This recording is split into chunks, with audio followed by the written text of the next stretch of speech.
अस्सलाम वालेकुम। एक टाइम था डायबिटीज को मैनेज करने के लिए हम मेटफॉर्मिन से शुरू करते थे, फिर पेशेंट को डबल कॉम्बिनेशन और फिर ट्रिपल पे लेके जाते थे।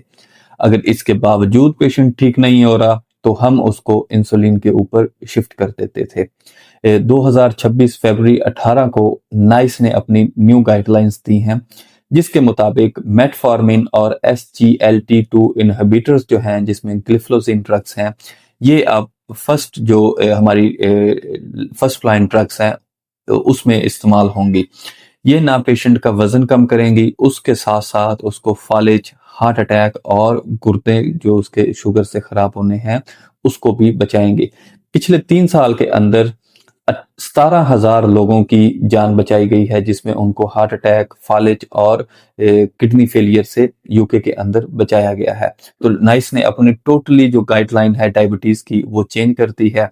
हाँ, फिर इसके बावजूद भी 20 से 30% पेशेंट ऐसे होंगे जिनमें हमें ट्रेडिशनल जो पैटर्न है डायबिटीज को कंट्रोल करने का वो दिया जाएगा। और स्पेशली अगर कोई पेशेंट बहुत ज्यादा ओबीज है, जिसका BMI 35 प्लस है, तो उसमें हमें ऑफ कोर्स के SGL1 जो सीमाग्लूटाइड के एगोनिस्ट हैं वो हम देंगे और उनका वेट उसके साथ रिड्यूस करेंगे। फिर इसके बावजूद कुछ ऐसे पेशेंट भी हो सकते हैं जिनमें हमें वेट रिड्यूस नहीं करना, तो उसमें और तरह के रेजिमेंट्स जो हैं हम देंगे, लेकिन गाइडलाइंस चेंज हैं। और अगर आप डायबिटिक पेशेंट हैं तो अपनी जो मेडिसिन है उसको लेटेस्ट गाइडलाइंस के मुताबिक लें। बहुत शुक्रिया।